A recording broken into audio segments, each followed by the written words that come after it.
19th century, in London, was a time of deafening contrast. It was an age of unparalleled empire, of steam and steel, of grand exhibitions showcasing the marvels of industry. And it was an age of profound shadow. To understand this shadow world, we must begin with its most intentional creation, the institution designed not to shelter, but to deter. The workhouse. The Poor Law of 1834 was built on a simple, cruel philosophy, that poverty was a moral failing, a sign of laziness and vice. Therefore, relief must be made so unpleasant, so degrading, that only the truly desperate would seek it.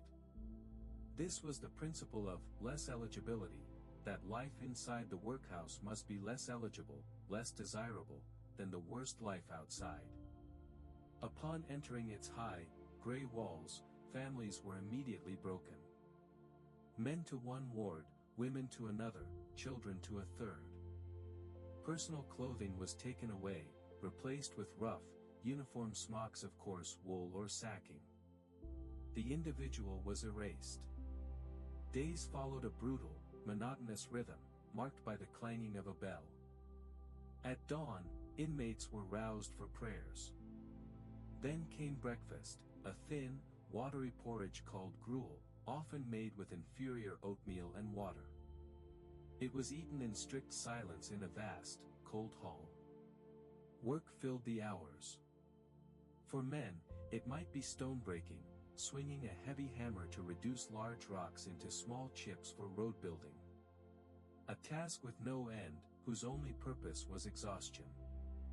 Or oakum picking, teasing apart old, tarred ship ropes with bleeding fingers, the resulting fibers used for caulking. Women picked oakum too, or scrubbed floors, or worked in the laundry. Children were not spared. From as young as 5 or 6, they were set to tasks, their small hands also picking at the stubborn, prickly rope. Lunch was more bread, sometimes a piece of cheese. Dinner, another bowl of gruel. The food was intentionally bland, meager, and repetitive. Malnutrition was common, yet any complaint was met with punishment, a reduction in rations, or solitary confinement in a refractory cell. The workhouse master and matron held absolute power. They were to be models of stern, unbending discipline. Kindness was seen as a weakness that would encourage pauperism. For the Victorian middle class, peering in from the outside, the workhouse was a necessary evil. A machine to separate the deserving poor, the old, the truly infirm, from the undeserving, the able-bodied idle. It was a social filter. But within its walls, a different reality festered. Disease spread rapidly in the crowded, poorly ventilated wards. Typhus, tuberculosis, and cholera were constant threats. The workhouse cough, a hacking, persistent sound, echoed through the dormitories. For children born within its walls, the workhouse was the only world they knew. They were given a basic education, reading, writing, arithmetic, but its goal was not enlightenment. It was to produce orderly, obedient servants for the lower rungs of society. And often, the workhouse was not an end, but a beginning. A bleak gateway to other fates.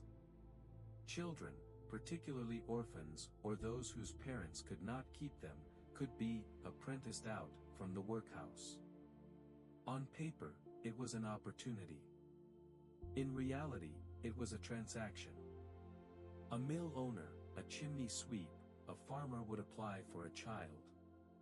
They paid a small fee to the workhouse, and in return received a living tool, a source of labor bound to them until adulthood.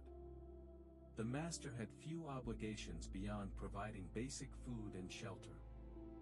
The fate of the child was now in his hands, far from the scrutiny of the parish guardians.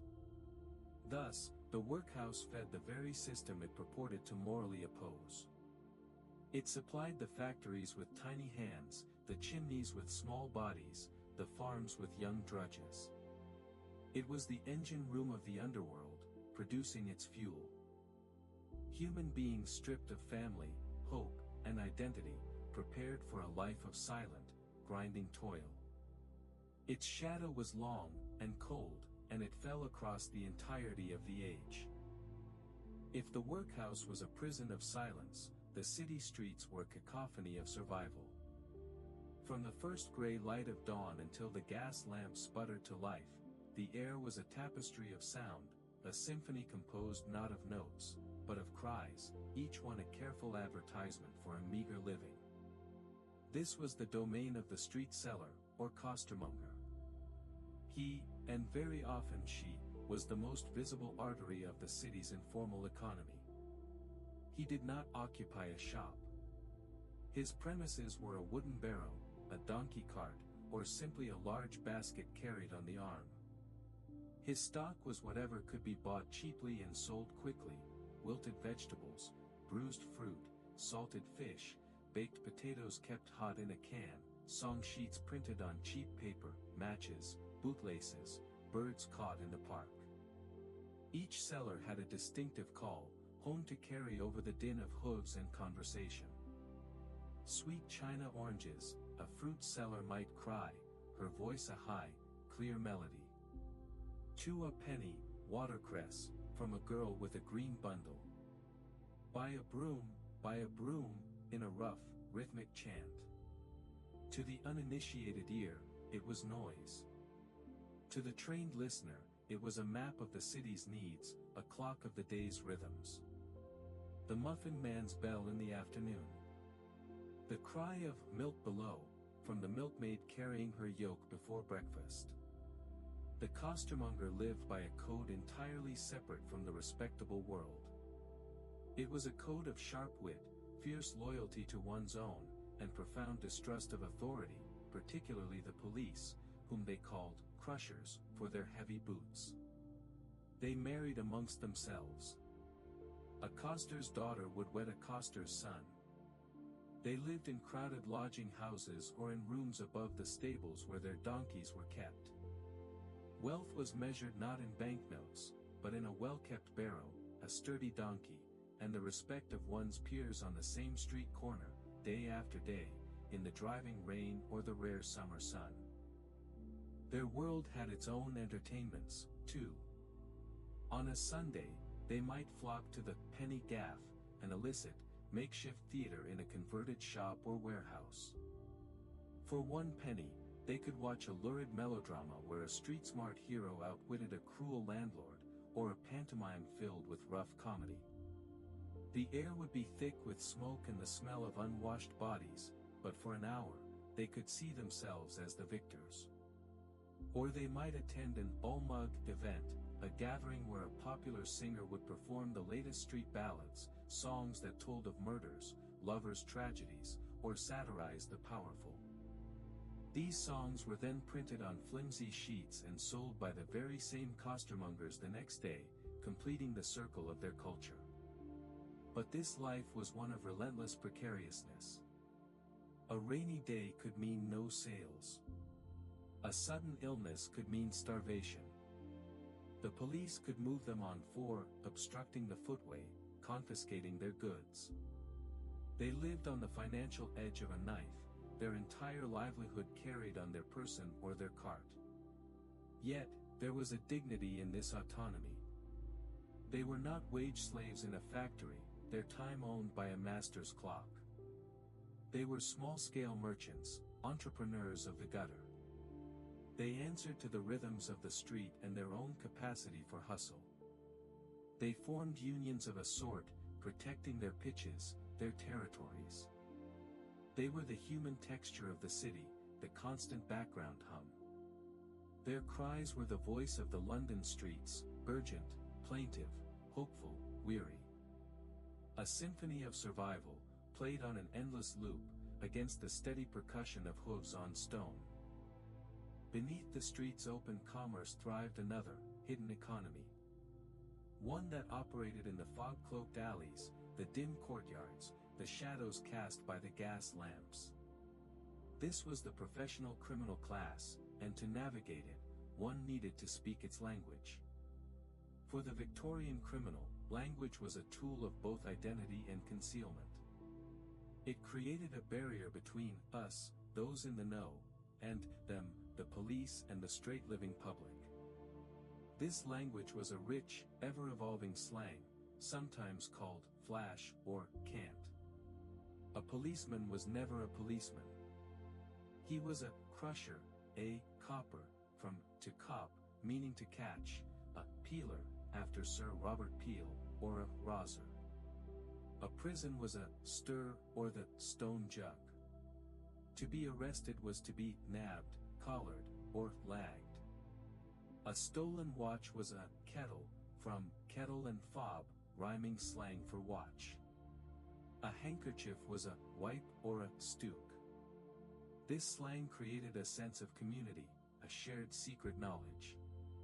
It was also highly specialized, reflecting a detailed taxonomy of crime. The drag sneak was a shoplifter, who would sneak goods from a shop counter or drag them from an open window.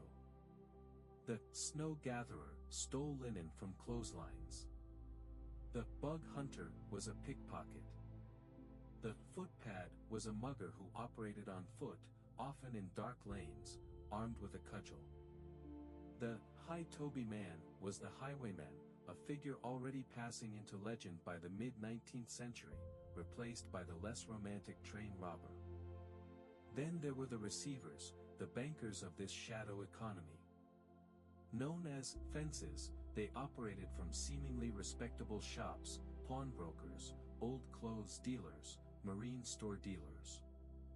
A thief would bring his swag, stolen goods, to the fence, who would pay a fraction of its value, no questions asked.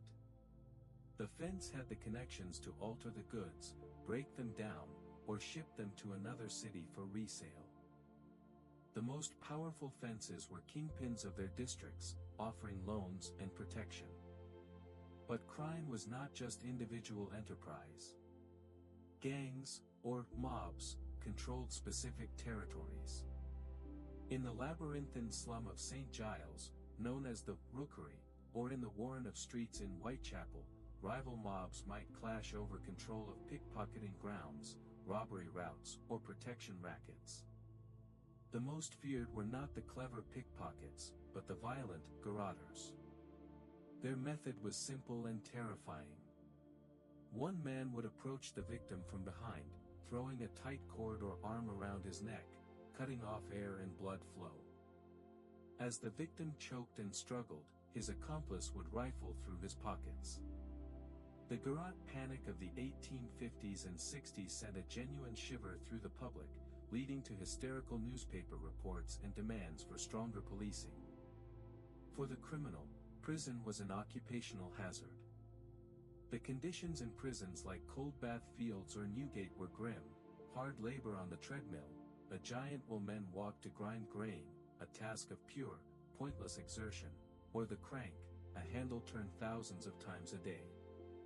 Solitary confinement in dark, silent cells broke many minds.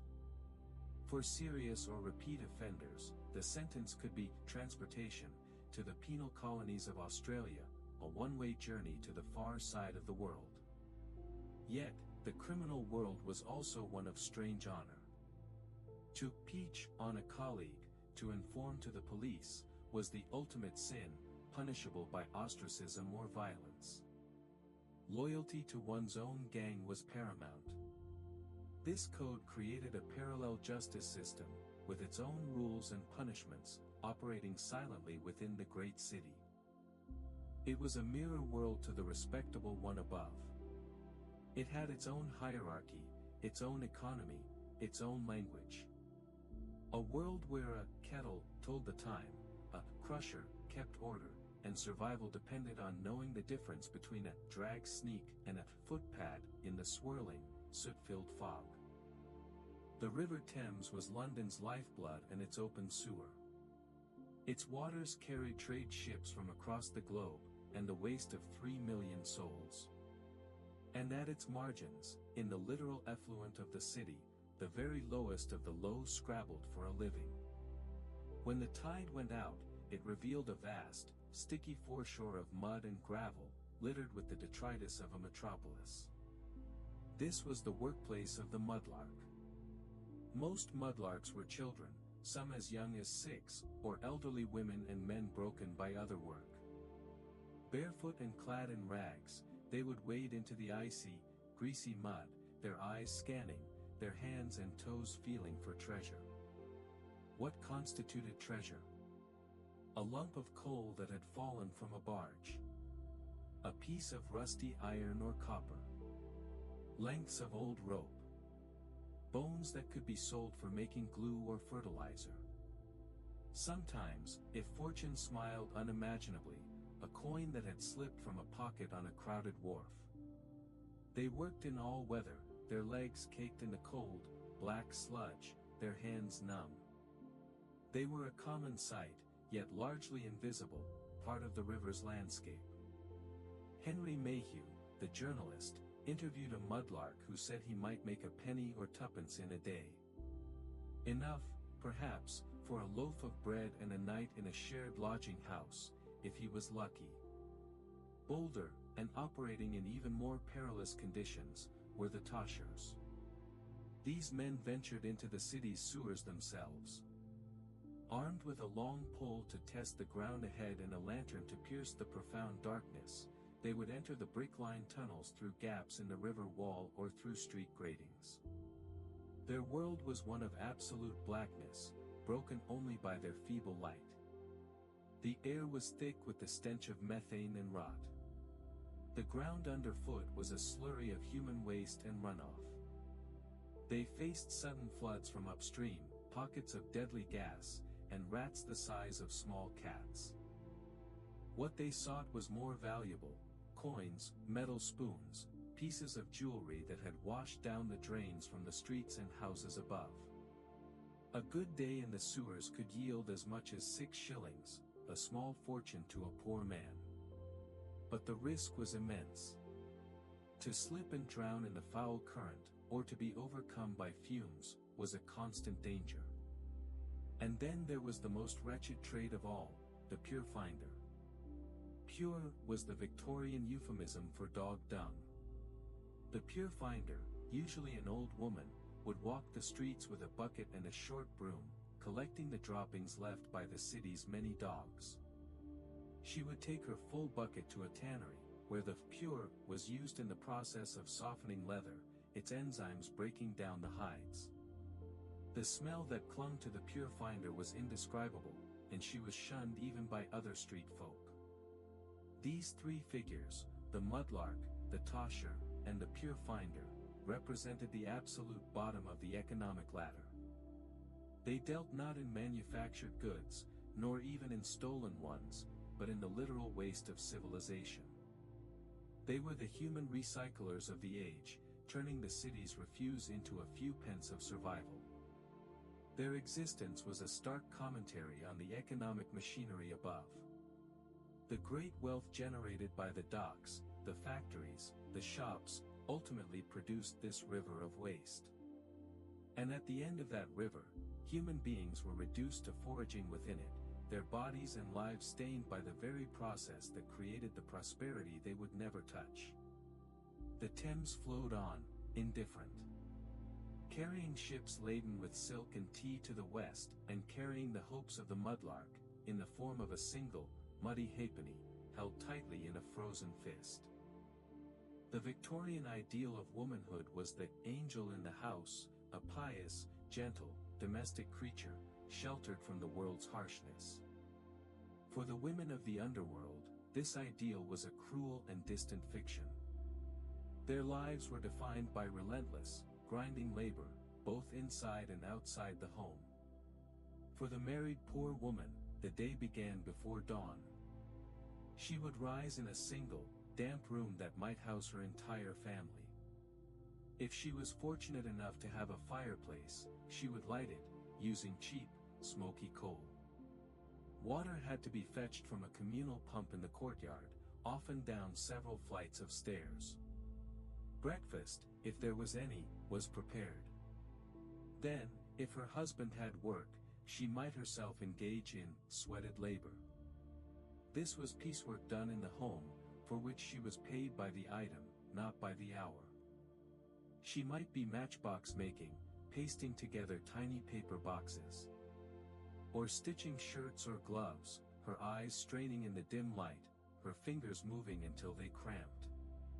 A woman might make 1,000 matchboxes for a shilling.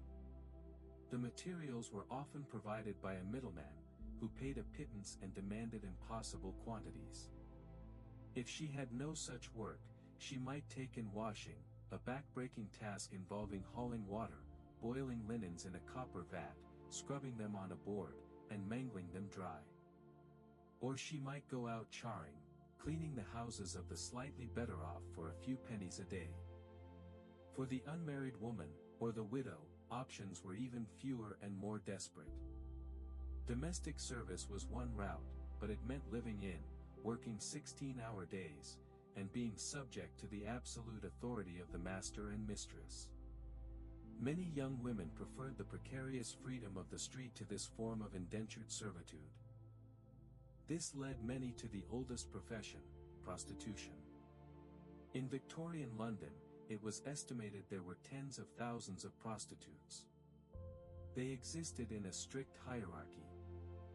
At the top were the dress lodgers, women kept by a madam in a brothel, given fine clothes to wear to attract wealthy clients. At the bottom were the dollymops, servant girls who occasionally turned tricks for extra money, and the desperate streetwalkers of the East End, who might charge as little as a loaf of bread or a dose of gin. For these women, life was a cycle of violence, disease, and poverty. They were regularly arrested under the Contagious Diseases Acts, subjected to humiliating medical examinations, and imprisoned if found to be infected. They aged quickly, often ending up in the workhouse or dying in the street. Children, meanwhile, were not seen as innocents to be protected, but as small economic units. From the moment they could walk, they were expected to contribute. We have already met the climbing boys, the mudlarks. But children did everything. They worked as piecers in cotton mills, darting under dangerous machinery to tie broken threads. They worked in coal mines as trappers, sitting alone in the dark for 12 hours a day, opening and closing ventilation doors. They worked in brick fields, in pottery works, in nail-making shops. In the cities, they were crossing sweepers, clearing a path through horse manure for a penny from a lady. They were cheap jacks, selling small goods. They worked as errand boys, running messages all day. Education was a luxury few could afford. The ragged schools, run by charities, offered basic lessons, but a child's earnings were often vital to the family's survival. Sending them to school meant losing those precious pennies. The 1870 Education Act made schooling compulsory, but for years, enforcement was weak, and the economic pressure remained. For both women and children, the home was rarely a sanctuary. Domestic violence was commonplace and largely ignored by the law. Alcohol provided a temporary escape, but deepened the misery. A bad week, an injury, the death of a wage earner, could plunge a family from precarious stability into utter destitution in a matter of days. And yet, within this crucible of hardship, bonds of incredible strength were forged. Women would share food with a neighbor whose husband was out of work. Children would care for younger siblings while their mother charred. Networks of mutual aid, informal and unseen by the authorities, formed the true social safety net of the underworld. They lived in a world that officially prized their innocence and purity, yet economically demanded their exploitation, and socially ignored their suffering. They were the engine of the empire's prosperity, and its most disposable fuel. In the grim landscape of the underworld, there was one universally accessible escape: alcohol. And in Victorian London, its king was gin. Gin was not a gentleman's drink, sipped in a club. It was the narcotic of the poor. It was cheap, potent, and devastating. The classic venue was the Gin Palace. Emerging in the 1820s and reaching their garish peak mid-century, they were dazzling anomalies in the dim streets. Plate glass windows, then a new luxury, shone with reflected gaslight. Polished brass, gilded mirrors, and brightly painted signs created a spectacle of false warmth and opulence. Inside, the bar was long, often of mahogany, manned by brisk attendants. For a penny, a customer could get a glass of gin, actually a small clay pot known as a gill. For 2 pence, a quarter, or a half-quarter. The gin itself was frequently adulterated. To increase profits and potency, publicans or distillers might add sulfuric acid, turpentine, or even traces of poison to give it a kick. The effects were swift and brutal. Gin provided a fleeting, burning warmth in the belly, a few minutes of numbness from cold, hunger, and despair. Then it brought confusion, violence, and a crashing sickness. The social damage was incalculable. Mayhew interviewed one woman who stated plainly, "Gin is the mother's milk of the poor." It was blamed for the neglect of children, for domestic violence, for the abandonment of infants. Scenes of mothers and fathers lying insensible in gutters while their children cried were a staple of temperance literature and, all too often, of street reality. But to blame the poor for their addiction was to ignore the economics of despair. Gin was cheaper than medicine. It was cheaper than a nourishing meal. It was cheaper than a warm coat. For the cost of a single penny, one could purchase a few hours of oblivion from a life that offered no hope. In a cold, damp room, gin felt like heat. In a life of relentless hardship, it felt like peace. The authorities and the middle class viewed this with horror and fascination. They launched temperance movements, preaching the gospel of abstinence. They published pamphlets with lurid illustrations of the gin lane of their day, showing skeletal figures drinking amid ruins. Yet, the gin palaces thrived because they served a profound, desperate need. They were the churches of the hopeless, their rituals simple: hand over a coin, receive the burning draught, feel the world recede. Other addictions flourished in the shadows. Opium, in the form of laudanum, tincture of opium and alcohol, was widely available without prescription. It was used to quiet crying babies, to treat menstrual cramps, to soothe nervous conditions. Many a working-class mother, as well as literary figures like Thomas de Quincey, drifted in an opium haze. In the opium dens of Limehouse, often run by Chinese immigrants, a more exotic form of the drug could be smoked. These dens were places of deep, silent escape, shrouded in sweet, heavy smoke, far from the clatter of the streets. But gin remained the democratic vice. It required no special equipment, no knowledge. It was immediate. The Gin Palace, for all its gaudy brightness, was a portal to darkness. It illuminated the street corner, while casting a longer, deeper shadow over the lives huddled within its glow.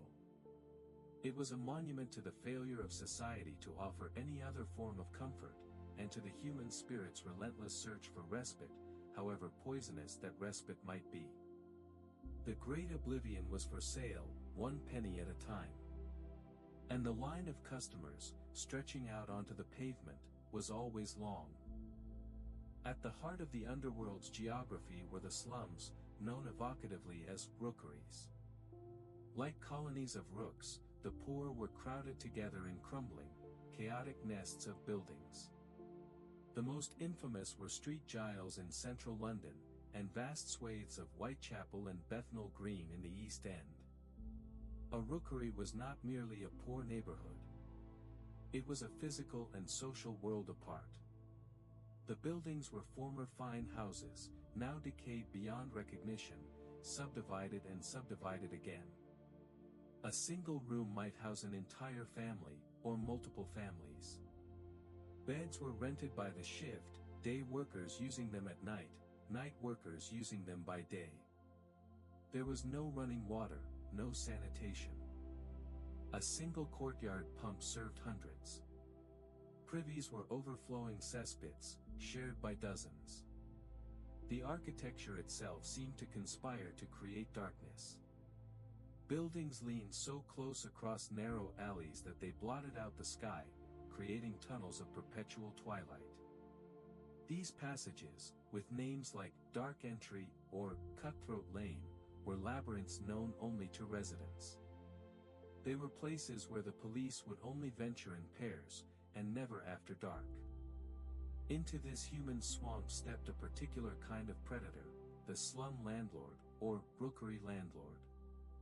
These men, and sometimes women, owned the decaying freeholds of these properties. They were masters of exploitation. They charged exorbitant rents for a single fetid room, perhaps 2 or 3 shillings a week, a huge portion of a laborer's wage. They did no repairs. Why would they? The demand for shelter was endless, and the houses were, in their eyes, worthless except for the rental income they could squeeze from them. But the slum landlord's genius was in vertical integration. Often, he also owned the lodging house or doss house in the cellar or the attic, where the absolutely destitute could rent space on a rope for a penny a night. The 4-penny rope was literal, a rope stretched across a room, where men would sit leaning against it to sleep. At dawn, the landlord would cut the rope, and they would all tumble off, evicted for the day. And very frequently, the same landlord owned the gin shop on the ground floor of the very same building. He thus created a perfect, vicious cycle of poverty. A tenant would pay his rent to the landlord. Depressed and cold in his miserable room, he would go downstairs and spend his remaining coins on gin. The money for both rent and oblivion flowed into the same pocket. The landlord profited from both the misery and the attempted escape from it. Life in the rookery was a constant struggle against filth and disease. Cholera was the great terror, striking suddenly and lethally. It was borne by contaminated water from the pump, which stood too close to the seepage of the privies. Typhus, or jail fever, carried by lice, was rampant in the overcrowded conditions. The smell was a permanent, thick miasma of rot, waste, and cheap coal smoke. Yet, within this apparent chaos, a tight-knit community existed. Neighbors knew each other's business. They borrowed and shared. They protected their own from outsiders. There was a grim solidarity in shared suffering. Children played in the gutters, inventing games with stones and bits of wood, largely ignored by adults consumed with the daily struggle to survive.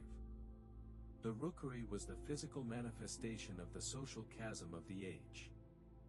It was a world hidden in plain sight, just a turn off a main thoroughfare like Oxford Street. It was a place the respectable citizen read about with a shudder in their newspaper, but would never dream of visiting. It was also a place of immense resilience. People loved, birthed children, celebrated, and mourned within its stinking confines. They created a culture of survival, with its own rules and its own bitter, dark humor. The rookery was not just a place people lived. It was a fortress they inhabited, against a world that had walled them in and forgotten them. For most of the 19th century, London had no professional, centralized police force. Order was maintained by a patchwork of parish constables, night watchmen, the original Charlies, known for being old and ineffective, and private forces. This changed in 1829, when Sir Robert Peel established the Metropolitan Police. The new policemen, nicknamed Peelers or Bobbies after their founder, were meant to be different. They were to be a visible, preventive force. Uniformed in blue to distinguish them from the red-coated military, they were to patrol regular beats, their very presence deterring crime. To the underworld, and to the poor in general, they were not protectors. They were crushers, an alien force of control, representing the laws of a ruling class that seemed indifferent to their suffering. The police's primary duties in slum areas were not solving murders, but enforcing public order, moving on loiterers, breaking up fights, arresting drunks, and clearing obstructing street sellers. The early constable was often drawn from the working class himself, former soldiers or laborers. The pay was low, the hours long, often 7 days a week, and the danger constant. They were issued a wooden truncheon, a rattle to summon help, later replaced by a whistle, and a lantern. Firearms were not carried. Their relationship with the communities they policed was tense and complex. They were viewed with suspicion, but they also became local fixtures. A good bobby on a regular beat might know the residents, show kindness to children, and resolve minor disputes without an arrest. But corruption was a problem. A constable might turn a blind eye to a minor crime for a bribe, or be in the pocket of a local publican or fence. For serious crime, a different branch was needed. In 1842, a small, plainclothes detective branch was formed within the Metropolitan Police. This was controversial. To the Victorian public, the idea of plainclothes police smacked of spying, of a continental, un-British style of surveillance. Detectives were initially viewed with almost as much distrust as criminals. But their utility became undeniable. The detectives' tools were observation, informants, narcs, and deduction. They began to systematically tackle the professional criminal classes. One of the first and most famous was Inspector Charles Frederick Field, who served as the model for Charles Dickens's Inspector Bucket in Bleak House. The true test, and triumph, of the detective came later, with the Whitechapel murders of 1888, committed by the unknown Jack the Ripper. The investigation, though ultimately unsuccessful in catching the killer, was a massive, modern undertaking. It involved forensic analysis of letters and graffiti, systematic house-to-house inquiries, and the use of the new marvel of photography to document crime scenes. It also revealed the limitations of the police in the face of a disorganized, media-frenzied case, and the profound difficulties of policing the impenetrable rookery of Whitechapel. Alongside the police, the penal system was evolving. The idea of the prison as purely a place of punishment and deterrence began to be challenged by the concept of reform. The separate system, isolating prisoners in silent cells with only Bibles for company, was meant to encourage penitent reflection, hence, penitentiary. The silent system allowed congregate work, but under a rule of absolute silence. Both were psychologically brutal. For the criminal caught in this growing system, the odds were lengthening. The amateur footpad or pickpocket now faced a more organized, persistent enemy. The police station, the magistrate's court, the prison, these formed a new, bureaucratic maze, one that was harder to slip through than the dark alleys of St. Giles. The long arm of the law was becoming more muscular, more methodical. It was learning to fingerprint the shadow world, to file it, and to cage it. The age of the romantic outlaw, if it ever existed, was closing. In its place was a slow, grinding contest between an increasingly professional force of order, and an ancient world of desperate disorder. Amidst the documented squalor, voices of conscience began to rise. They came from unlikely quarters, evangelical Christians haunted by the thought of souls perishing in darkness, enlightened aristocrats shocked by the conditions on their own doorsteps, and journalists who made it their mission to witness and report. This was the age of philanthropy and social investigation. The Ragged School Union, founded in 1844 by a shoemaker named John Pounds, was a grassroots movement. These schools offered free education, food, and sometimes clothing to the very poorest children, the ones even the workhouse schools might turn away. They were held in donated rooms, stables, or even under railway arches. The teaching was basic, but it offered something precious: literacy, and a glimpse of a world beyond the gutter. A young boy named Thomas John Barnardo arrived from Dublin to train as a missionary, but the sight of destitute children sleeping on the streets of London changed his life's course. Dr. Barnardo famously encountered a boy named Jim Jarvis, who showed him a hidden rooftop where dozens of boys slept. Barnardo's response was immediate and practical. In 1870, he opened his first home for boys in Stepney. His motto was simple and revolutionary: no destitute child ever refused admission. He defied the prevailing less eligibility principle. He believed in intervention, not deterrence. His homes aimed to educate, train in a trade, and often emigrate children to Canada for a fresh start. Though controversial, his work directly saved thousands. Meanwhile, journalists were acting as the eyes for the reading public. Henry Mayhew was not the first, but he was the most systematic. In the 1840s and 50s, for the Morning Chronicle and later in his seminal book London Labour and the London Poor, he didn't just describe poverty. He interviewed it.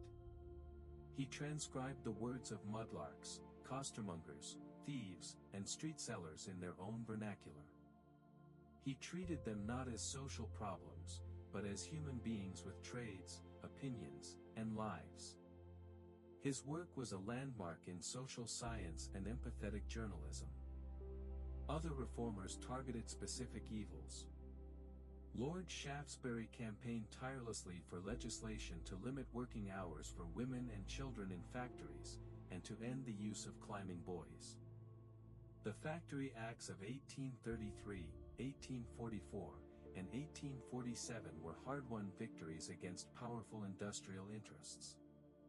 Public health became a crusade. After cholera epidemics killed tens of thousands, Edwin Chadwick published his report on the sanitary condition of the laboring population in 1842. It made the direct, shocking link between filthy living conditions, contaminated water, and disease. His work led to the Public Health Act of 1848 and the gradual, messy process of building London's modern sewer system under Joseph Bazalgette, a monumental engineering project that literally cleared the miasma from the city and helped defeat cholera. These reformers were not universally loved. They were often seen. Change, in a city as vast and rooted as London, did not come with a single decree or a dramatic finale. It came slowly, like the tide cleaning the foreshore. It came with the relentless grind of new machinery, new laws, new ideas. The Victorian underworld did not vanish in a puff of coal smoke, it faded, receding centimeter by centimeter under the pressure of reform, technology, and the sheer, turning weight of time. By the 1880s and 90s, the physical landscape began to shift.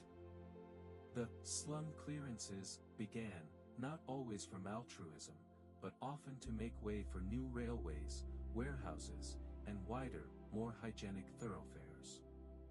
The labyrinth of St. Giles was largely demolished to build new Oxford Street.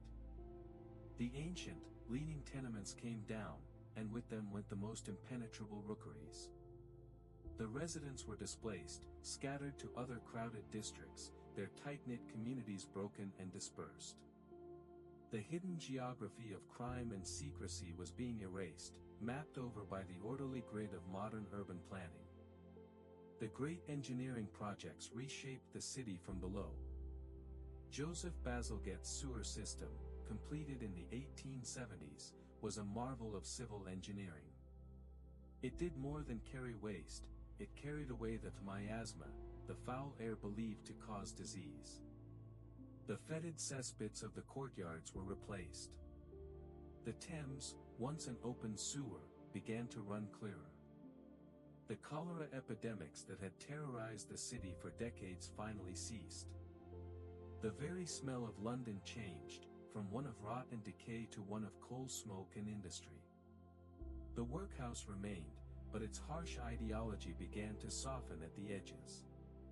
The principle of less eligibility was challenged by a growing belief in the state's responsibility to its poorest citizens. The Old Age Pensions Act of 1908 and later the foundations of the welfare state would slowly dismantle the idea that destitution was a moral crime to be punished. The street sellers and costermongers faced a new competitor, the fixed shop. As transportation improved, goods became cheaper and more standardized. The personal cry of the hawker was drowned out by the silent, plentiful display behind plate glass. The donkey cart gave way to the delivery van. An ancient way of life, based on face-to-face haggle and immediate trust, began its long decline. Even the criminal world professionalized, in its way. The garroter and the footpad were made obsolete by better street lighting, more vigorous policing, and the simple fact that people carried less cash, using instead postal orders and later, checks. Crime became less violent, more fraudulent, more white-collar. And what of the people? The climbing boys were outlawed by the Chimney Sweepers Act of 1875. The mudlarks grew fewer as the river grew cleaner and wharves became more regulated. The Purefinder vanished entirely, as chemical processes replaced the use of dog dung in tanneries.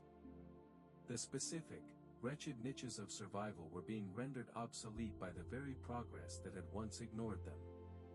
The gas lamps, which had once defined the nocturnal mystery of the city, began to be replaced by the harsher, brighter, more democratic glow of electric light. The deep, concealing shadows of the alleyways shrank. The city became a less hospitable place for secrets. By the dawn of the 20th century, the Victorian underworld was passing into memory. It became the stuff of music hall songs and penny dreadfuls, romanticized and simplified. The brutal reality was smoothed into nostalgia. Charles Dickens's world, once a shocking exposé, became a period piece. Yet, its legacy was not erased. It was embedded. It was embedded in the social conscience that demanded a welfare state. It was embedded in the public health systems that insisted on clean water for all. It was embedded in the universal education that became a right, not a luxury. It was embedded in the very buildings that replaced the slums, built with slightly better standards, a little more light, a little more air. The underworld had been a pressure cooker of human suffering. And from that pressure emerged the first, stubborn notions of social justice. The reformers, the journalists, the doctors, and the philanthropists did not win every battle. But they changed the question. The question was no longer, how do we deter the poor, but how do we prevent poverty? The fog still rolled in from the Thames. The city still hummed with the sound of millions. But the deepest, most violent shadows of the 19th century had lifted. The machine of empire and industry now had, however imperfectly, a safety valve. It had a conscience, however nascent. The story of the Victorian underworld is not a story with an ending. It is a story of a long, dark night that gradually gave way to dawn. The dawn was gray, and the problems were far from solved. But the absolute, unrelieved blackness had passed. The people, the mudlark, the coster, the orphan, the sweated seamstress, left no grand monuments. They left something more profound, the indelible mark of their resilience on the character of the city. They were the foundations, not of stone, but of endurance. And as the last gas lamps were extinguished, and the first electric lights flickered on, their silence was not an absence. It was the beginning of a different kind of noise, the noise of a modern world, one they had helped, through their sheer, stubborn survival, to bring painfully into being.